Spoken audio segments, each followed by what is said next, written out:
morning, everyone. My name is Shanita Howard. I'm a teacher and educator here in Chicago, and I just want to first welcome you all to our press conference where we're going to be inviting the community and inviting Chicago to step up and to help patrol and keep our streets safe. First, I want to give the information, so if anyone who's watching is more interested in following or getting involved, the website is going to be communitypeacesurge.org. That's communitypeacesurge.org. We're going to be introducing a collective of community leaders that are leading this initiative. First, starting with Philip Jackson, the Executive Director of the Black Star Project, Chicago. Thank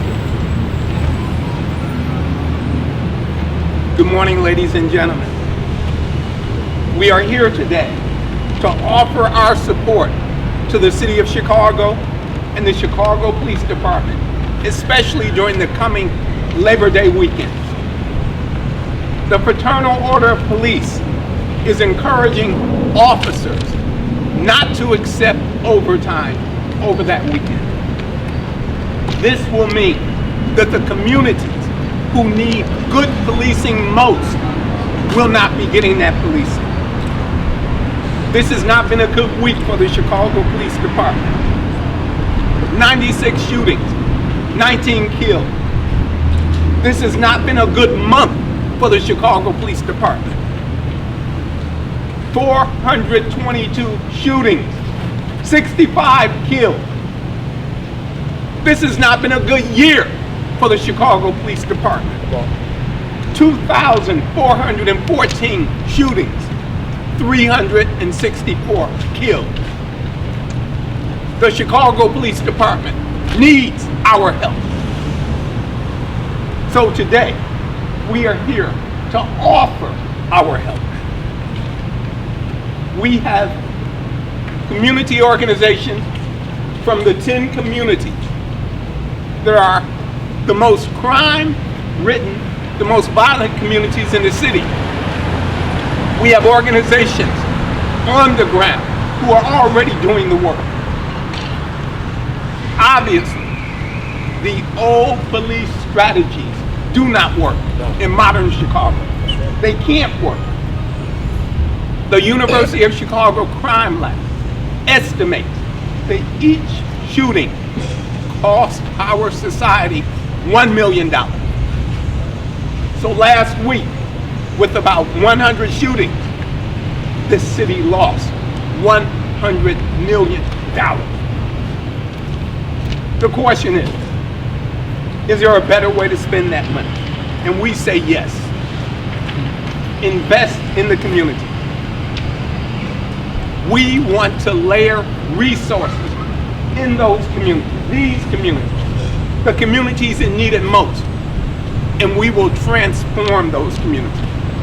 That includes entrepreneurship, job training, jobs, mentoring for youth, parenting classes, street intervention, reentry programs for ex-offenders, better educational services. Last year, the Chicago Police Department spent $116 million on overtime. Look at what we're getting for our money. We need the support of foundations, businesses, government. The people need the support. In order to stop crime in our communities, the police cannot do it. We just came off of a weekend where 54 people were shot this weekend and 8 killed this weekend. The police can't do it without us. And so I know that they're going to have a press conference, and you're probably going to hear the same old thing. You're going to hear numbers. Right. You're going to hear that we're trying. That is not good enough for a great city like Chicago. We need and expect street organizations, students, youth, churches, community organizations, block clubs, masons, fraternities, sororities, parents, veterans, and the whole city of Chicago to step up. On Labor Day weekend, we declare Chicago a city of peace.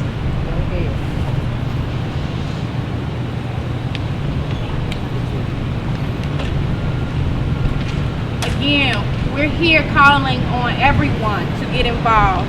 So next, we have Hal Baskin, the CEO of Peace in Inglewood. Sir, could you say your name once again and spell it, please? My name is Keith Harris, Keith Harris. Keithharris. I'm speaking on behalf of the Peace Organization and Inglewood Political Task Force.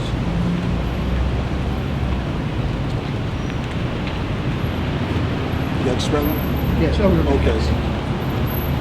The FOP seems to have drawn a line in the sand. They want the police officers to choose them over the city of Chicago and the people of the city of Chicago who they've taken the oath to protect and serve. Somebody somewhere has to make a decision who they're going to, who their allegiance is to. Either it's to the city and the people or it's to the FOP. There's a lot of good police officers out here, and there's some bad police officers out here. We're not against the police. That's right. But the FOP, in their arrogance, wants to set an example at the expense of the many people in the city of Chicago that are scared and afraid already, and that are going through this violence epidemic. We're calling on the men in the city of Chicago to stand up and do what men do, and that's right. protect and provide. That's right. If you live on these blocks, protect your block. That's right. Protect your community and protect your neighborhood. Protect your family. That's right. And what the police won't do on Labor Day, on the Labor Day weekend, if they choose to go side with the FOP, we'll do ourselves. The city of Chicago should know that if they choose sides, that we'll remember that in November and in the 2019 election. Come on. We need the mayor and we need the aldermen, and specifically the black aldermen that have these wards where all this crime is going on, to stand up and represent the people that elected them and choose them over the FOP. The FOP contract is coming up. Let them know that this won't be tolerated. If there's money, overtime money to be spent, spread that money out to the organizations like Mr. Jackson said. They gave Ceasefire a lot of money over the last few years. Ceasefire didn't do all that themselves. They had the help of some organizations behind me and others that are not here. But they took the credit for reducing whatever violence that was going on. There's a lot of people out here that do this work day in and day out with no fanfare, and they're not looking for pats on the back. So we're going to continue to do that. But we're going to step over that FOP line. And if they won't represent us when it's time for their contract, we'll make sure that the city of Chicago and the aldermen don't represent them. Thank you.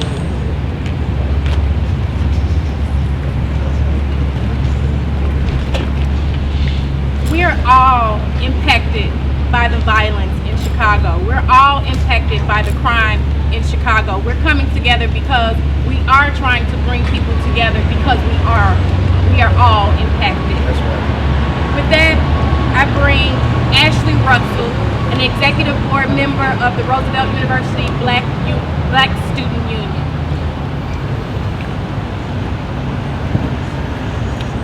Hi everyone. I'm Ashley Russell. I am from Roosevelt University's Black Student Union organization, and I am here to speak on behalf of the youth of Chicago and say that all of us need to rise.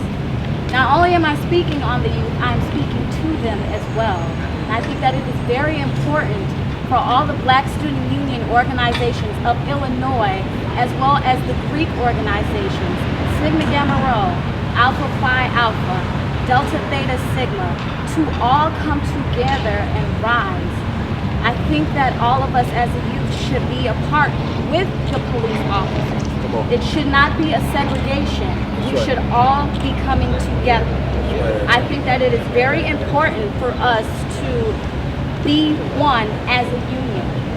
And I think that it is important for us to help our communities by giving our children hot dogs, by having structured athletic events, by going door-to-door well-being checks, by also having neighborhood patrols, as well as our block club parties to come together and stand and rise together. There should not be any segregation. The FOP should be with us, not against us.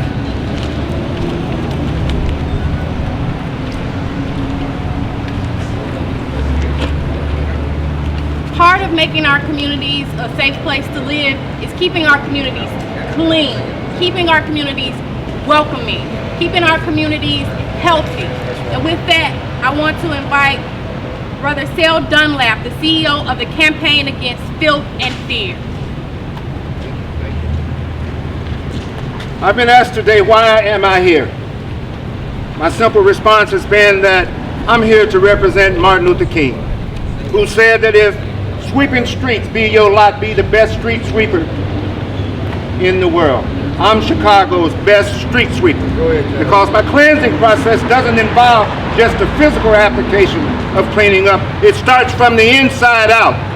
I'm here because of Malcolm X, who told us that if we clean up our communities, we'll quit running to other communities where we're not wanted or appreciated. I'm here for the number of folks who don't have the wherewithal to be here this morning, for whatever reason, be it internal or external, to speak on their behalf and say that we're tired of living in filth and garbage because of the association with crime. That's right. Your tolerance for filth has a direct impact on the crime in our community. Well documented. Ask the chief of police, superintendent of police, he'll tell you that. Dr. Francis Cress-Welsing, recently departed, nationally, internationally recognized as the clinical psychologist, said that we as a people, us black folk, have this high-ass tolerance for filth. And filth is at the root of many of our social ills. Well, my God is tied into that concept. I don't believe that our children have to grow up in filth the way that they do. When you live in filth long enough, it has the propensity to take up residency in you. When that takes place, self-respect is gone, self-esteem is gone, everything. Well, this is the simplest, most direct route toward economic development. That's right. Cleaning up. We are worth more cleaned up. So as a part of this effort during Labor Day, as a part of this effort, we're also going to be cleaning up. Yes, sir. Cleanliness draws, filth repels. It's just that simple. Yes, sir. I'm appealing to veterans. Veterans, as always. We, more so than anybody, know what clean means, no matter how much we might have deviated from that discipline. It was filth that got our attention when we went into the military.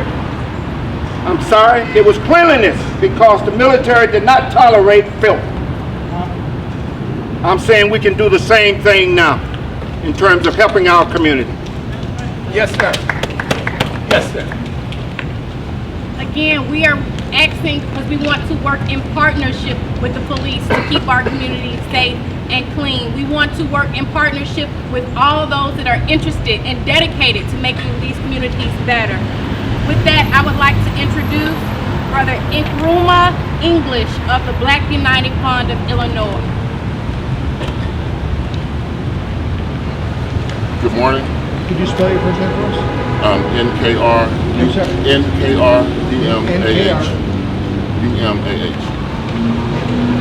With the Black United Fund of Illinois, we represent South Shore.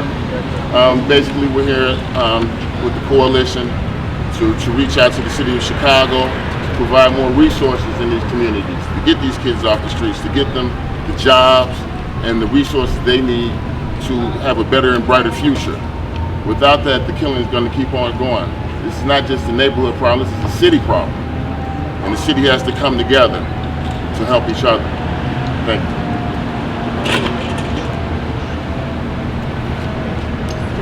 And one more time, for anyone who's interested in getting involved, anyone seeking to get more information, the web address is communitypeacesurge.org. Again, communitypeacesurge.org. With that, closing remarks, I bring back Brother Philip Jackson.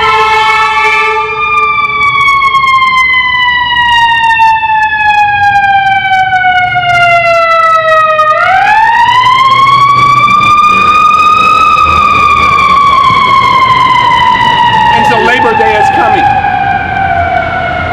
The question is, will the police be working with these communities or working on these communities? And as much as we want good policing, we also have to admit that there's some policing that is not good. And so we want to acknowledge a young man in South Shore who was recently killed by the police. That's right. Now, a lot of things are being said about the young man. But the thing that we're feeling is that this young man did not have to die. So, we want good policing, and we're willing to work with the police, but we will not stand for anyone, ourselves, themselves, or anyone coming into our communities, killing our children. On that note, if there are any questions for any of the speakers. I have a question for you. I'm a bit confused because, Chief, Mr. Chair, Yes, sir. if you would, the police department has long been saying we want community involvement. We want the communities to do what you're calling for today, but we want it done every day of the week, not just on Labor Day weekend. I'm getting where's the separation here? Well, first of all, the people who I brought up here, they're doing this every day of the week. That's number one. Number two, most of these people who I brought up here, the police are not communicating with us. They're not reaching out to us. And when we reach out to them, many times they don't reach back. So we are here in front of all of you saying we want to work with the police. And so now they don't have an excuse. So I appreciate that question, and I appreciate you taking away their excuse for working with the community. Thank you. Sir, how many people do you plan on having? It seems very vague. You say you want community input, you want people to be in the different neighborhoods. How many do you need, and what exactly are they going to do? Keith Harris, peace. There's no exact number. The sister gave the website. We're actively recruiting now for people in the community that have concealed and carry licenses, and also those that have their FOID card. If nothing else, you can stand in your yard. It's lawful to stand on your property and protect your property and patrol your property if you have those requirements. So we're calling on people throughout our community and throughout the other communities. Anybody can go to the website and sign up. There's no number, no specific number that we're looking for. But we would like, and specifically speaking for myself and my organization, we would like more men to stand up in their blocks, in their homes, in their communities, and be examples. Be positive, productive examples. And there's a lot of us that are already doing it. We just need more of them out here to show it. Do you want people to be armed? You want those who are... One of the things that we're not going to do is the police job. That's right. They have a job to do. They get paid well for doing that job. We're not out there to do that job. We do certain things very well. We work with the community. We work with the young people. We work with the street organizations. We do that. That is what we're going to do, and we're going to do more of it. Ashley, she spoke to us about picnics, about hot dogs, about making Labor Day a festive, safe weekend. That's something that we can do, that we have been doing. So those are the kind of things. Now, we're not the police. That's not what we're asking. That's not what we're saying. We have police, but they need to work with the community, and they absolutely have got to do a different job of policing. You've got the numbers, all of you, you've got the numbers. Those numbers are unacceptable for any city, not just for Chicago, for any city. And so now the police have got to find another way of dealing with these problems. And this is that way. The FOP has said that this is for voluntary overtime. The media reports have spoken with CPD, who said if necessary, they'll make the overtime mandatory, and the numbers will be out there as the years pass. Do you believe that? Do you not believe that? Is that the reason why you shouldn't have people out? Do you see what I'm saying? Yes, I do. Voluntary. The signal that the FOP sent with that flyer and with those remarks are reverberating through communities across Chicago. So the intention, the spirit of those words were, until you respect us, we are not going to serve you. And that is what we are rejecting. So when you ask, are we going to have enough? And the sister asked, who knows what's enough? This is a Chicago initiative. This is not only these 10 communities. This is not only these community leaders here. This is a Chicago initiative. If peace is going to come to Chicago, it's going to be because the whole city is bought in, including the FOP. The FOP says that they're doing this because they don't feel respected. Your group and groups have said you feel that you're not being respected. Who's right in this? Who's the victim of this? Are both groups victims? Yeah, no, well, that's not a question today that we want to deal with. We don't want to deal with us being victims, and we don't want to deal with them being victims. We want to deal with providing the good services for all communities in Chicago. And then we don't have to talk about victims. But right now, that's the conversation that the FOP seems not to be willing to have.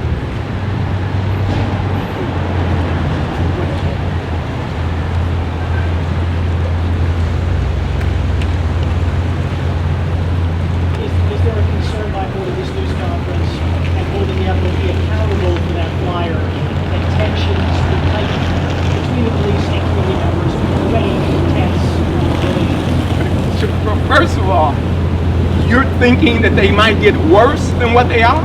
Come on, Doc. This is bad. Show the stats. And the FOP, they've got the stats. The FOP, in my opinion, are greatly responsible for those stats. So we are willing to work with the FOP, but the FOP has got to be willing to work with us. You're saying the FOP is responsible for the number of people who are pulling out guns and shooting each other? No, let me respond to that. Let me respond to that, please. Please come in front of the microphone. I got it. Thank you. You know, I spoke on cleaning up filth, all right? Filth. And in terms of having this honest exchange between our community and the overall community, you would raise some garbage like that to suggest that that's our intent. That's filthy. No, that's filthy. And you need to know, and you need to understand that. We're not about trying to start no more mess that is already here. So let's all clean up from the inside out. But that's right. Whenever you say something, we're going to ask a question about it, and that's what. Oh, yes, sir. No, sir. And we welcome your questions. Thank you for your question. You see, and I want to talk about the comprehensive nature of this weekend, of Labor Day week. So we expect to have people on the streets more than usual. We expect for churches, community organizations to be involved more than usual. We expect to have children engaged more than usual. We expect to actually clean up these 10 communities more than usual. And so really, for us, this is not about the FOP. It's really about us and what we're willing to do for our communities. I would hope that the FOP would get behind us and support this, because this is only going to make their jobs easy. That's right. If I can, I want to address one of the questions I think you had. If the police department, under the umbrella of the FOP, has to be made to do their job, then they don't need to be police officers. they took an oath. So they shouldn't be made to do overtime. They shouldn't be made to protect the people of this city, the children and the seniors. And if they're made to do it, then they need to find something else to do. To show they don't care. Thank you. Thank you, Pete. I just want to again emphasize that this is a shared responsibility. We're not putting sole responsibility on one community nor one organization such as the FOP. We're asking that people come together as a collective of individuals or groups or organizations that are willing to do something about it. We don't have to spend a lot of time thinking about what the problem is and or emphasizing the problem so much as now we're proposing a solution, that we all come together, that we all work together to do something to make a difference. With that, if there are no more questions, any more questions, we're going to close. Thank you all for coming. Thank you for your time. Thank you. Thank you.